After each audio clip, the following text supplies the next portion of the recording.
와,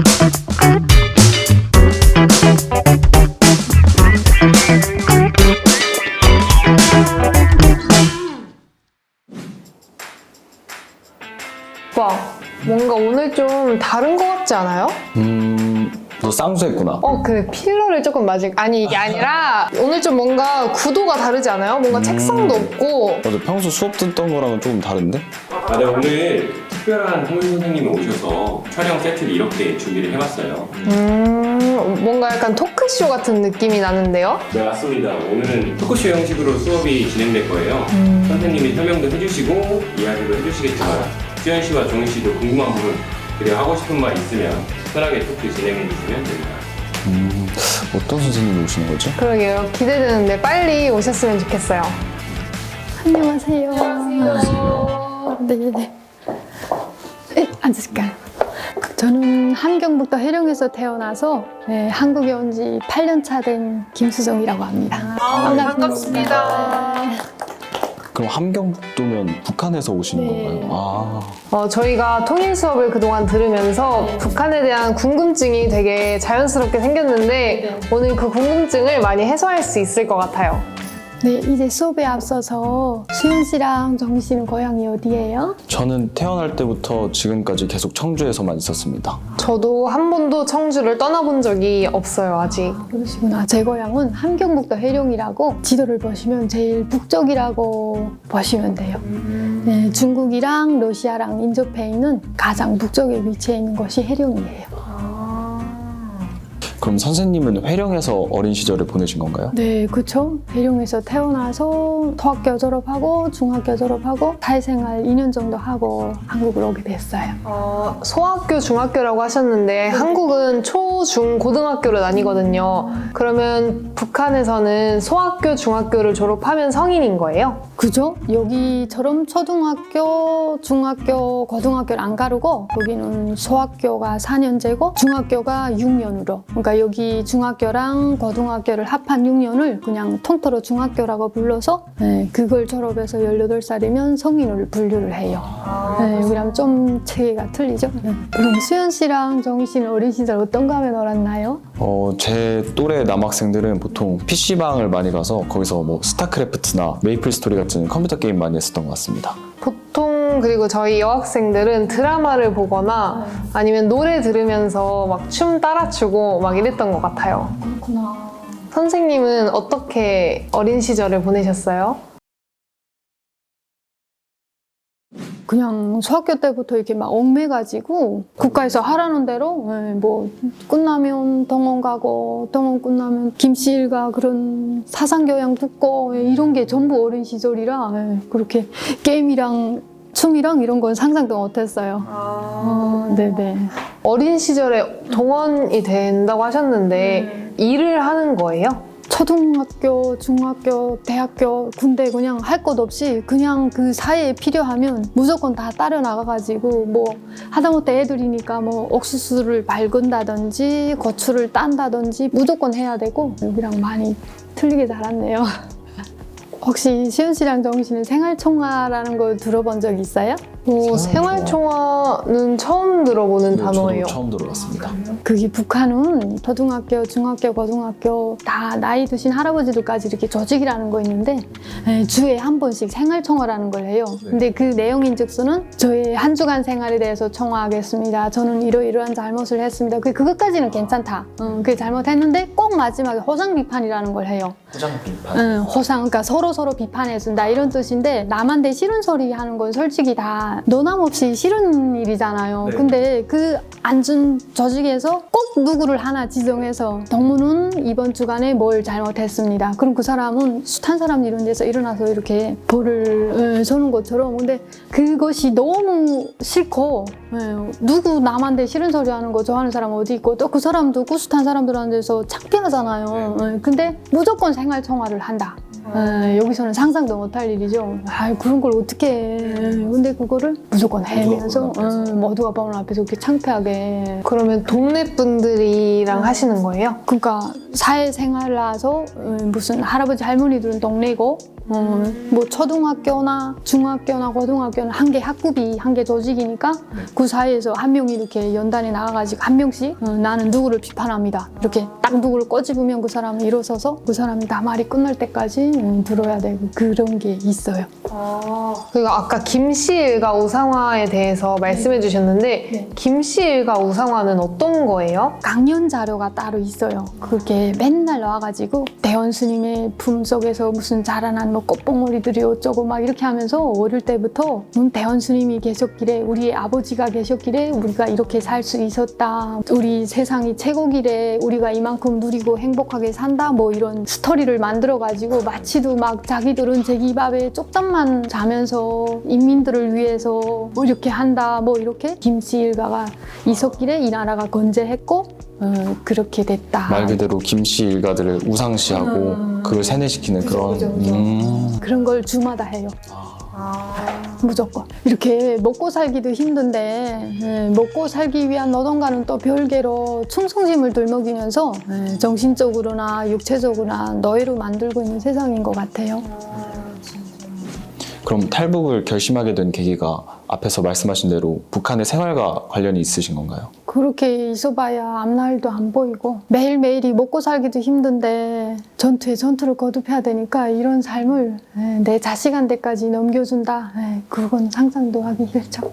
자녀 얘기를 해주셨는데 그러면 북한에서 자녀를 낳으신 건가요? 네, 저희가 지금 딸 둘인데 첫째를 거기서 낳아서 업고 넘어왔어요. 첫째가 그때 갓 돌이 지나가지고 돌 반인가? 그때 업고 넘어왔어요. 업고 신랑 손 잡고 그 철조망이 이렇게 좁아요. 저희가 오래 넘었는데 추워가지고 그 아기띠를 여기는 이렇게 아기띠 간편하게 하는데 거기는 막 겨울 이불처럼 이렇게 막 큰 걸 싸요.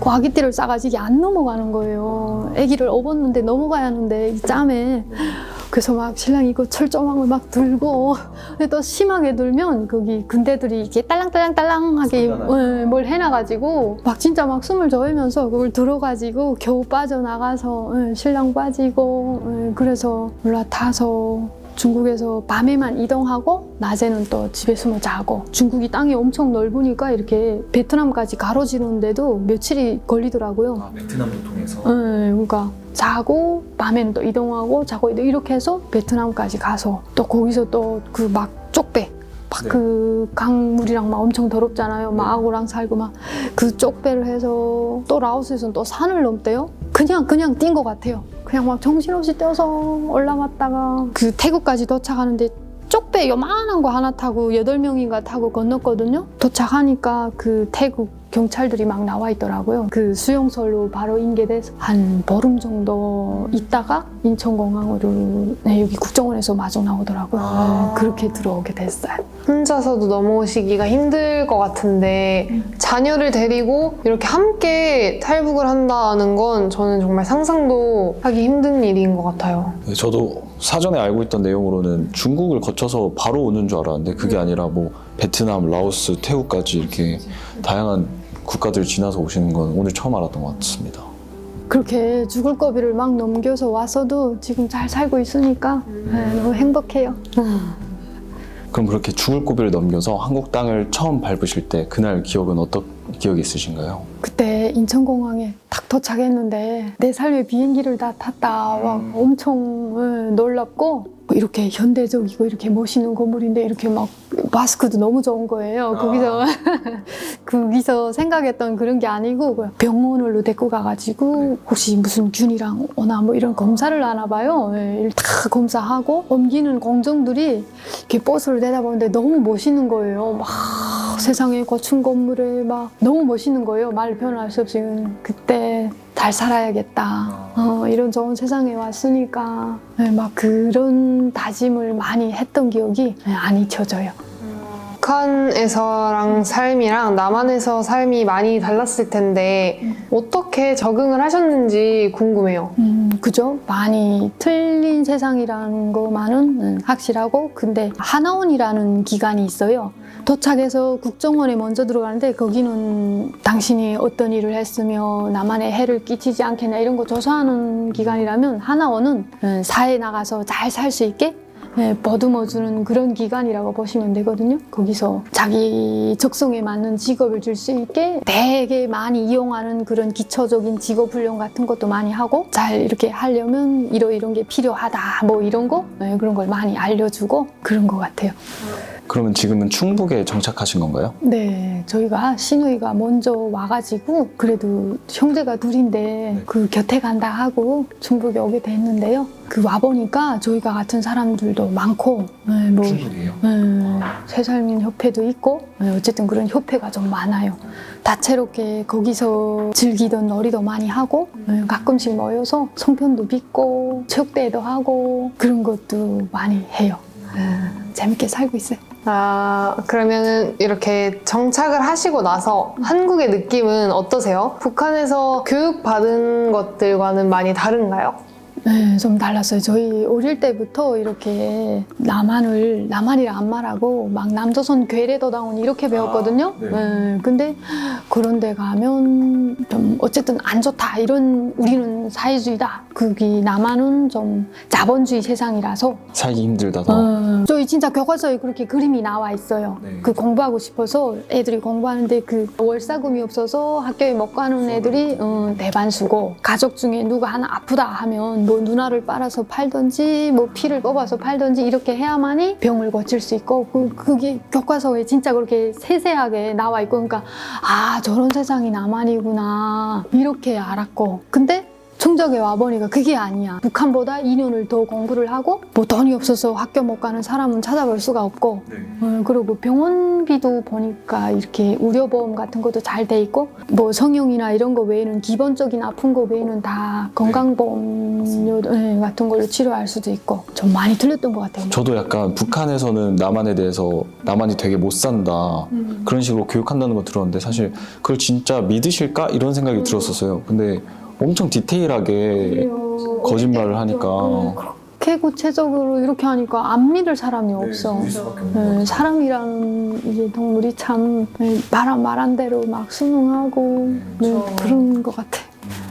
선생님 그러면 혹시 실례가 안 된다면 현재 대한민국에서 하고 계시는 일이 어떤 건지 좀 알려주실 수 있으실까요? 제가 정착해서 바로 도시락집에서 4년을 일해가지고 그 경험으로 가게를 차렸어요. 그래서 도시락 가게를 4년 하고 있다가 지금 현재는 자기 개발을 위해서 공부하고 싶어서 대학원 진학하려고 준비하고 있어요. 아 도시락 가게를 운영하시면서 네. 대학원 진학까지 준비하고 계시는구나. 혹시 최종 꿈도 여쭤봐도 될까요? 그냥 뭐 내가 뭐 엄청 높이 올라간다 뭐 이러기보다도 자식 잘 키우기 싶은 그런 마음에 우리 딸을 우사로 키우고 싶고 면허를 받았을 때는 엄마 아빠 건물에서 좀 편하게 더 우사 직업을 매진할 수 있게끔 그만한 목표를 세우고 건물주가 되기 위해서 열심히 달리고 있습니다. 저희 초등학교에서는 북한 이탈 주민에 대한 차별 교육을 듣거든요. 근데 혹시 선생님이 뭔가 북한 이탈 주민으로서의 차별을 받으신 적이 있으실까요? 뭐 특징적이게 뭐 경상도 사투리, 전라도 사투리 다 틀리잖아요. 부산도 뭐 우리가 말하는 거는 북한 사투리다 이렇게보다도 외국인인가? 뭐 이런 식으로 되게 아줌마 말귀를 뭐 하는다 막 이런 식의 조금 상처받을 때가 있기는 해요. 그건 진짜 상처받는 거 같아요. 그죠. 그냥 같은 말인데 저 사람이 아마 그렇게 말했더라면 저렇게 반응을 안 했을 건데 내가 이렇게 말한다고 해서 좀 그런 식으로 몰아가는 게 좀 상처받는다 그렇게 생각해요. 선생님이 말씀해주신 것 말고도 북한 이탈 주민들에 대한 차별이 있을 것 같은데 하루빨리 그런 차별이 없어졌으면 좋겠습니다. 북한 주민들은 통일에 대해서 어떤 생각을 가지고 있나요? 통일을 엄청 소망하고요. 지금 살고 있는 게 너무 막 힘들고 사는 게 아니니까 통일만 되면 엄청 잘 살 거다. 우린 통일만 되면 다 가질 수 있어. 막 이런 생각을 많이 갖고 있어요. 근데 통일에 대해서 이게 한국의 MZ 세대들은 좀 관심이 없다고 많이 들었거든요. 그렇죠. 한국 친구들은 그냥 나만 잘 살면 되지 이런 생각을 하는 친구들도 있어서 사실 막 그렇게 통일에 원하는 친구는 많이 아직은 못 본 것 같아요. 네, 그리고 분단이 된 지 오래돼서 다시 합쳐지면 그 적응하는데도 오래 걸리고 적응하는 비용도 클 것 같아서 좀 무관심한 경향이 큰 것 같아요.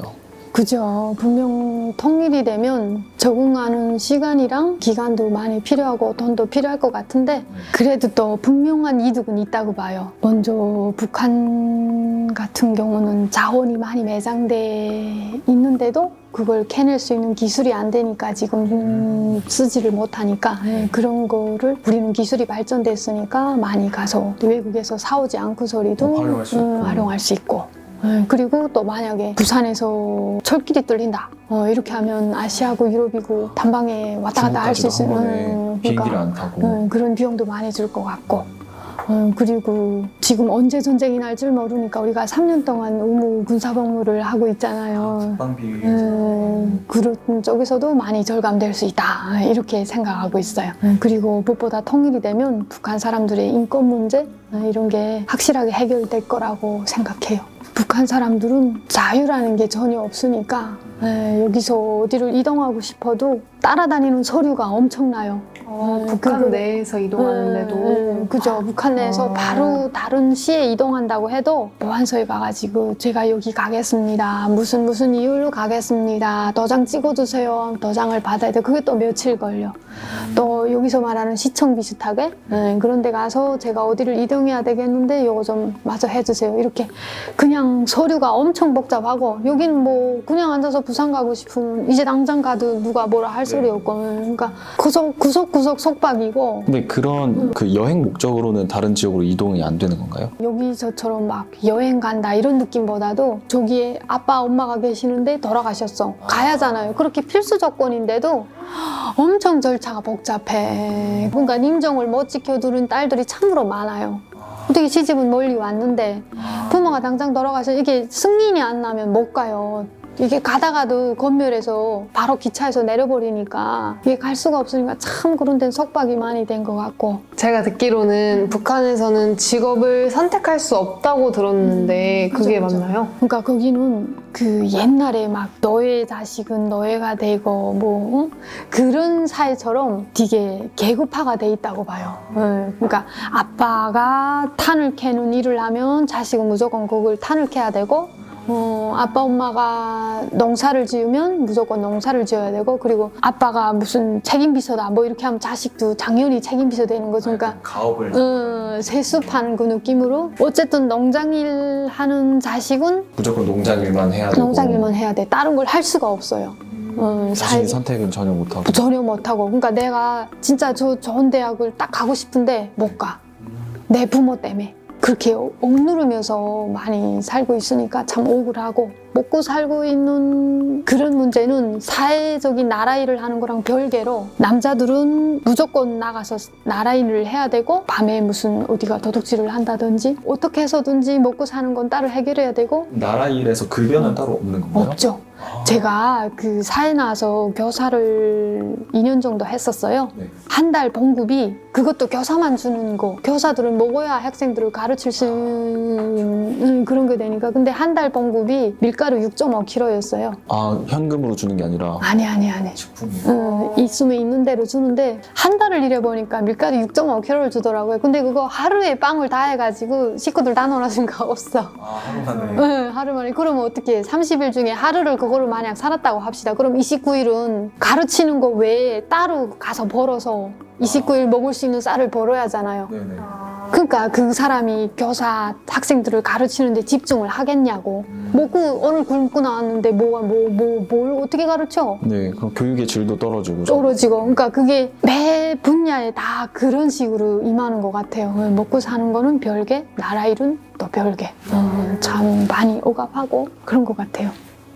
네, 어떤 산업이든 그 분야를 열심히 파고들어야 아이디어도 창출되고 기술도 발전하고 하는데 이렇게 일에 대한 제대로 된 보수가 못 따라오니까 먹고 살 걱정만 해야 되니까 점점 쇠퇴해진다고 생각해요. 그러니까 나라의 산업이 쇠퇴하고 경제도 같이 쇠퇴하게 되는 거죠. 그래서 북한 주민들은 아직도 많이 굶주리고 제대로 된 의료 혜택도 못 받는 것 같아요. 통일이 된다면 지금의 한국처럼 북한 주민들도 굶주리지 않고 아플 때는 치료받을 수도 있고 이렇게 인간답게 살 수 있을 거라고 생각해요. 그리고 여러분들에게 부탁드리고 싶은 건 뭐 핵실험이나 이런 도발 같은 나쁜 일을 저지르고 있는 거는 북한의 공산당 정권이지 모든 북한 주민들이 나쁜 사람이어서 이런 일을 저지른다 이런 게 아닌 것을 알아주셨으면 좋겠고 북한 정권하고 주민들은 분리해서 이렇게 생각해 주셨으면 좋겠다 이런 걸 드리고 싶어요. 맞습니다. 실제로 뭐 남한에 대해서 폄하하고 이런 것들은 김씨 일가를 비롯해서 그렇게 정권을 잡은 사람들이 나쁘게 하는 거고 실제로 피해를 보는 건 북한 주민들이니까 그 둘을 구분해서 생각하는 게 좋을 것 같습니다. 오늘 여러분들과의 토크쇼 수업은 여기서 마치도록 하겠습니다. 들어주셔서 감사합니다. 저희가 더 감사합니다. 어떻게 보면은 다시 떠올리기 힘든 북한에서의 탈북 과정과 정착하게 된 이야기까지 너무 자세하게 얘기 잘해주셔서 감사합니다. 계속 통일 교육을 들으면서 북한에 대한 궁금증이 있었는데 오늘 많이 해소가 된 것 같고 지금도 북한에서 여전히 억압받고 있을 주민들을 위해서 하루빨리 통일이 이루어졌으면 좋겠습니다. 이 영상을 보시고 한국에 계신 MZ세대 분들이 북한 주민들의 인권, 통일 문제에 대해서 좀 더 관심을 가져줬으면 좋겠어요. 오늘 고생 많으셨습니다. 감사합니다. 두 분 오늘 수업은 어떠셨나요? 매체에서 접한 북한하고 북한 이탈 주민께 직접 들은 얘기는 좀 더 생생했고 그래서 북한에 대한 관심이 좀 더 생긴 것 같아요. 그리고 북한 정권이랑 김씨 일가랑 북한 주민들 실제로 인권을 탄압받고 있는 북한 주민들을 구분해서 생각해야 될 것 같고 그분들의 인권에 대해서 저희가 조금 더 집중하고 관심을 가져야 될 것 같습니다. 네, 오늘도 유익한 통일 수업이었기를 바라면서 마무리 인사를 마치도록 할까요? 그럼 제가 우리는 하면 뒤통수 하면서 마무리하는 걸로 하겠습니다. 좋습니다. 우리는 뒤통수 다음에 만나요.